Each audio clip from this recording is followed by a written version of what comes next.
La entrega número 131 del 3 en 1 viene con todo. ¿Están dadas las condiciones para el necesario regreso a las aulas en Venezuela? Una pregunta que está en la mente de muchos padres y representantes y que hoy vamos a responder. Luego vamos a escuchar cómo recibe el Ministerio de Educación la recién nombrada ministra del régimen, Yelitza Santaella. Y por último, vamos a revelar por qué la Administración de Control de Drogas de los Estados Unidos investiga el piloto que se estrelló en Maturín el pasado 21 de agosto y quien hoy brilla por su ausencia. Pónganse cómodos. Esto está por comenzar. Bienvenidos a 3 en 1, tu suplemento informativo semanal con todo lo que necesitas saber de los portales Runrunes, Tal Cual y El Pitazo. A partir de este momento queremos invitarte a que disfrutes en los próximos minutos de los reportajes más destacados en estos 3 medios digitales.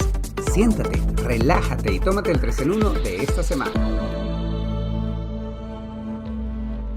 Bienvenidos sean todas y todos a esta entrega, la número 131 del 3 en 1, tu suplemento informativo semanal. Luis David Miquilena Hernández acompañándolos desde este lado y como siempre un placer darles la bienvenida.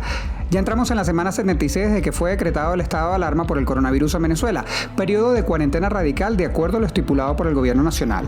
Al momento de esta grabación, las cifras del coronavirus en Venezuela son las siguientes: 327.450 personas contagiadas, 313.373 recuperadas satisfactoriamente y lamentablemente anunciamos la cifra de 3.924 personas fallecidas. Esto vale la pena recordar según los reportes que a diario emiten los voceros del régimen madurista. Vamos de inmediato a comenzar visitando el portal runrun.es y el reportaje El regreso presencial a clases es necesario, pero no hay condiciones. Un bajo porcentaje de vacunación, problemas de movilidad asociados a la escasez de gasolina y sueldos irrisorios para los docentes conspiran para que los alumnos retornen a las aulas el próximo año escolar. La miembro de la red de madres, padres y representantes, Lila Vega, sostuvo que es perentorio la vuelta a clases en modo presencial debido al fracaso de la modalidad online. Es esencial regresar a alguna forma de modalidad presencial en las escuelas. Después de año y medio de pérdida de actividad escolar presencial, prácticamente se ha perdido el año y un poco más de conocimientos y de aprendizaje. La educación a distancia no ha sido ni por asomo capaz de reemplazar siquiera parcialmente el aprendizaje para nuestros niños. Una pequeña proporción de nuestra población pudo disfrutar de alguna forma de educación a distancia que no alcanzaba ni siquiera a los objetivos que regularmente se plantean para esas actividades. Entonces es esencial, nuestros niños necesitan volver a la escuela. El futuro del país lo necesita y el futuro de cada uno de esos niños necesita que vuelvan a las aulas en septiembre. La periodista Yacari Prado con la información. Hola Luis, un gusto estar nuevamente contigo y con todo el público de 3 en 1. El pasado 20 de agosto, Nicolás Maduro reiteró la meta de su gobierno de retomar la educación presencial en todos los niveles a partir de octubre. En paralelo a la juramentación de su nuevo gabinete, Maduro estimó que el regreso a clases sería a lo grande y que dependía de la cobertura de vacunación contra el coronavirus. Runrunes consultó a expertos en el área educativa y de salud, quienes opinaron que aunque es necesario volver a la normalidad estudiantil luego de más de un año y medio de pandemia, las condiciones no están dadas. La baja tasa de vacunación contra el COVID-19, las exigencias salariales que vienen reclamando maestros y profesores, las deficiencias que presentan los servicios públicos, la falta de gasolina, la crisis económica y más recientemente la llegada de la variante Delta son algunas de las limitaciones que frenan un regreso a clases seguro en Venezuela. Los especialistas coinciden en que primero deben asegurarse algunas condiciones antes de pensar en un regreso a clases presenciales. Entre ellas citan una cobertura de vacunación óptima de alumnos y docentes, medidas de bioseguridad en los planteles, consideran que se deben entregar mascarillas nuevas todos los días a los estudiantes, que los salones deben activarse con un aforo de 30-40% de su capacidad y que se deben planificar actividades escolares por grupos y alternando los días de la semana. Recalcan como punto muy importante la necesidad de mejorar el suministro de agua, ya que una de las medidas fundamentales de prevención del coronavirus, el aseo constante de las manos, está supeditada a que haya agua, y este es precisamente uno de los servicios públicos con más deficiencias en todo el país. Yacari, qué placer saludarte, muchísimas gracias por esta información. ¿Qué garantías de bioseguridad ofrece el Ministerio de Educación cuando en algunas escuelas no hay ni siquiera agua? Justamente, Luis, este es uno de los puntos de honor de los entrevistados consultados. El servicio de agua en Venezuela es deficiente. Un reciente sondeo de Monitor Ciudad determinó que los caraqueños pasaron 65% del tiempo sin agua durante el primer semestre de 2021 y que deben contar con una capacidad de almacenamiento de hasta 11 días. Ni Maduro ni el ministerio han dicho cuáles son las condiciones especiales con las que están preparando el retorno a clases presencial. El gobernante chavista solo comentó que aspira a haber vacunado a 70% de la población para octubre, pero recientemente la Academia Nacional de Medicina advirtió que era muy improbable que se logre esa meta si se continúa con el ritmo de vacunación actual. Ciro Ugarte, director de emergencias de la Organización Mundial de la Salud, consideró que la reapertura de las escuelas en el continente no puede ser generalizada. Sugirió que se base en una evaluación de riesgo local, en la situación epidemiológica y en la capacidad de respuesta y disponibilidad de los servicios de salud, así como en las condiciones propias de los centros educativos. También recomienda que haya una vigilancia epidemiológica de un diagnóstico rápido, con el fin de tomar medidas oportunas para reducir la transmisión del virus cuando se detecten casos en las escuelas. ¿Y qué papel juega la variante Delta en torno a un eventual regreso a clases? ¿Esto no constituye una amenaza no solo para los docentes, sino también para los alumnos? El infectólogo pediatra entrevistado para este trabajo, el doctor Juan Félix García, comentó que la variante Delta ha representado un verdadero dolor de cabeza para todos los países que retornaron a clases presenciales. Por ejemplo, para el 18 de agosto, 92% de los casos activos en México eran de variante Delta. El retorno a clases presenciales en ese país es un tema ampliamente debatido en redes sociales. Padres, expertos médicos y organizaciones se enfrentan sobre la conveniencia o no de adoptar esta medida. En Estados Unidos la situación es similar. En distritos enteros han tenido que cerrar las escuelas una semana o 10 días después del llamado a actividades académicas presenciales, debido a que la variante Delta está causando el aumento de contagios y hospitalizaciones en menores de edad. Maestros y alumnos han sido puestos en cuarentena por esta causa. Cabe recordar que en ninguna parte del mundo la vacunación ha sido autorizada para menores de 12 años y en Venezuela se vacuna hasta los momentos a mayores de 18 años de edad. Al no tener la protección que dan las vacunas, en estas edades los niños y adolescentes son más vulnerables al contagio con el COVID-19 y a la variante Delta, que ha demostrado ser más contagiosa y generar una carga viral mayor entre quienes se infectan con ella. Muchísimas gracias, Yacari. Hasta una próxima oportunidad. Pasamos ahora al portal Tal Cual y el reportaje Yelixa Santaella recibe el Ministerio de Educación con una nómina disminuida y salario de $5 mensuales. Después de perder las elecciones primarias del Partido Socialista Unido de Venezuela para la candidatura a la gobernación del estado Monagas, Santaella fue designada responsable de la cartera educativa por Nicolás Maduro. Diputada a la Asamblea Nacional, tiene una gran experiencia en todos los procesos educativos, culturales, en la profundidad de nuestro pueblo.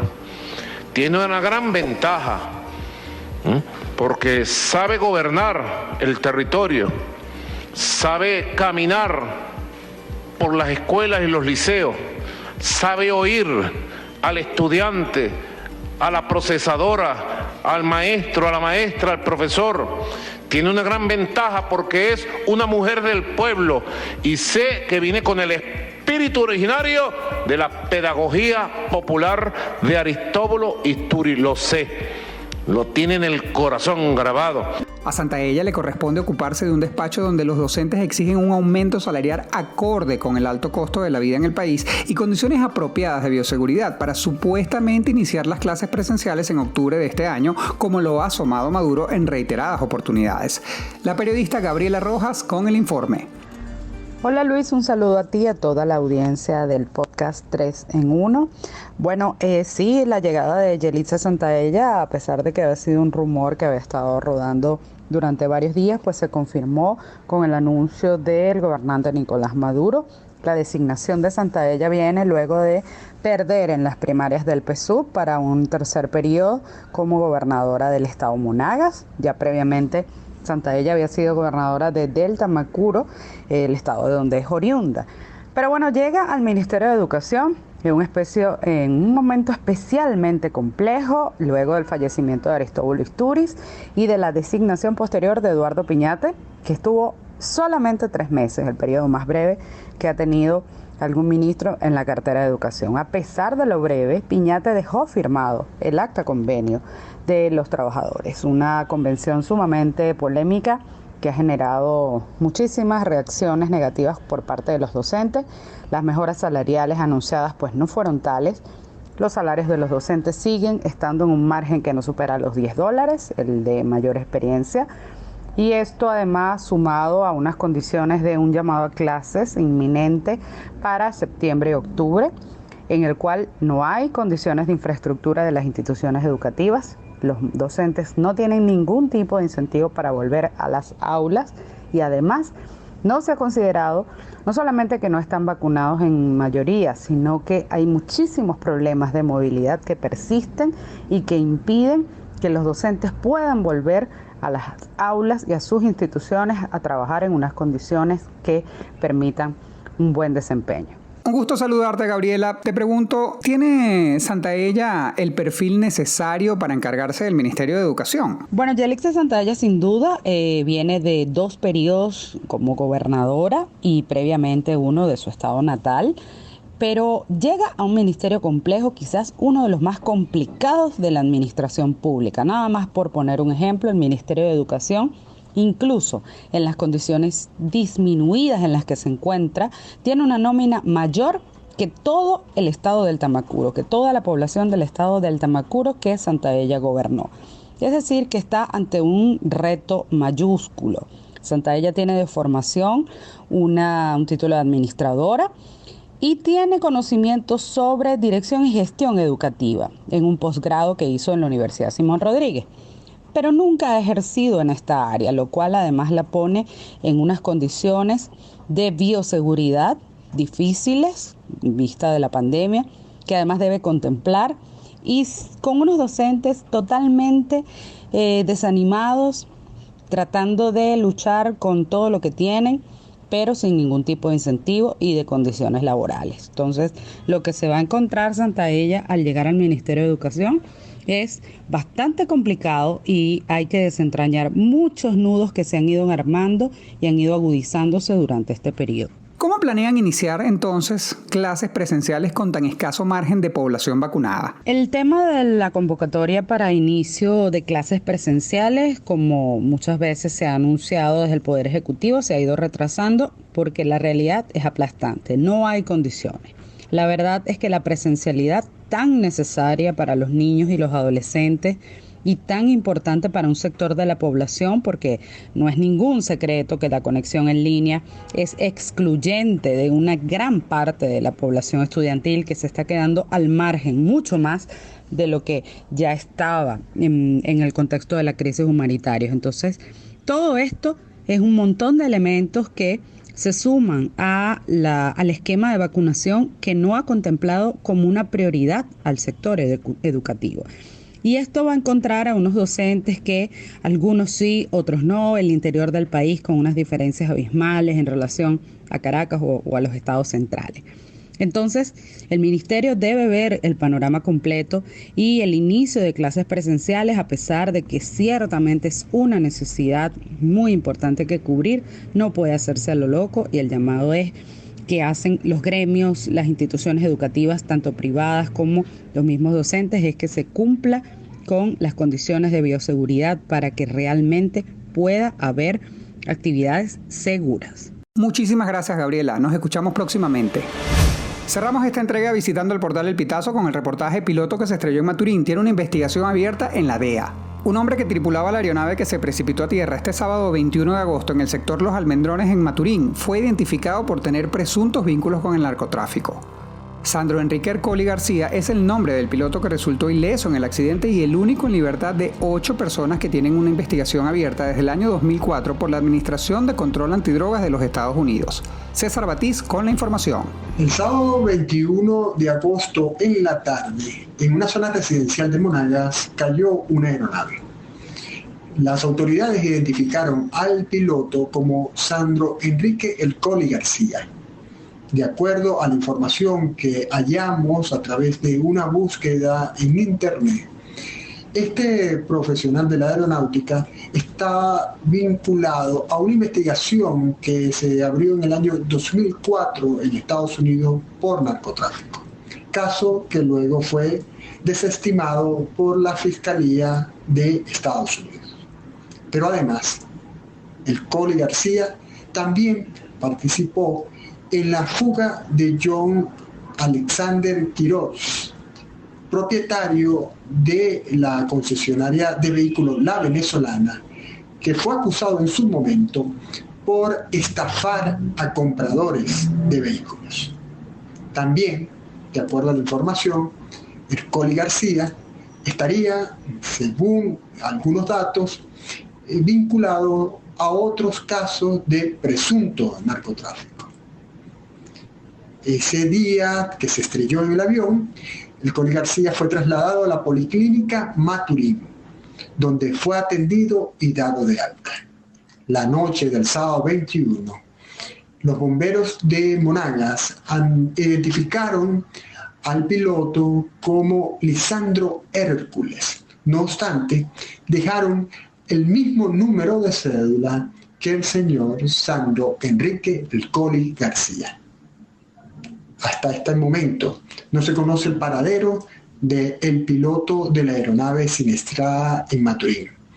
Tampoco se conoce si las autoridades tienen algunos otros detalles de la investigación y de las causas del accidente. César, un gusto darte la bienvenida nuevamente al podcast 3 en 1. Tengo un par de preguntas. La primera, ¿se conoce el origen y el supuesto destino de esta aeronave? Hola Luis, gracias por la pregunta y saludos a la audiencia que nos acompaña acá en 3 en 1. Bueno, te puedo contar que la aeronave salió de Maturín, del aeropuerto de Maturín, e iba al aeropuerto de Higuerote. Pero en algún punto del inicio del vuelo se maneja la hipótesis de que el piloto observó algún desperfecto y decidió regresarse al aeropuerto de Maturín, y allí en las inmediaciones fue que cayó la aeronave. ¿Y qué han dicho las autoridades sobre este siniestro? Curiosamente, las autoridades actuaron con mucha premura y custodiaron toda la zona del accidente. Funcionarios del Instituto Nacional de Aviación Civil y del Cuerpo de Investigaciones Científicas, Penales y Criminalísticas. Ellos tomaron el sitio y allí estuvieron la tarde, noche del día sábado, 21 de agosto. Pero después de esos sucesos y acontecimientos, no han dado una información acerca de las causas del accidente, ni si se encontró algún objeto que sea indicio de algún tipo de delito. Tampoco se ha sabido cuál es el paradero del piloto, y lo que sí conocimos fue que el piloto, por lo menos por Interpol, no está solicitado. Muchísimas gracias, César. Bueno, estimada audiencia, nosotros con esto hemos llegado al final del 3 en 1 de esta semana. Si el contenido les pareció relevante, como siempre les pido, por favor, nos ayuden a llegar a muchísima más gente. Compartan el enlace. Estamos en plataformas como Spotify, Google Podcast, Apple Podcast, y también estamos en la plataforma de videos YouTube.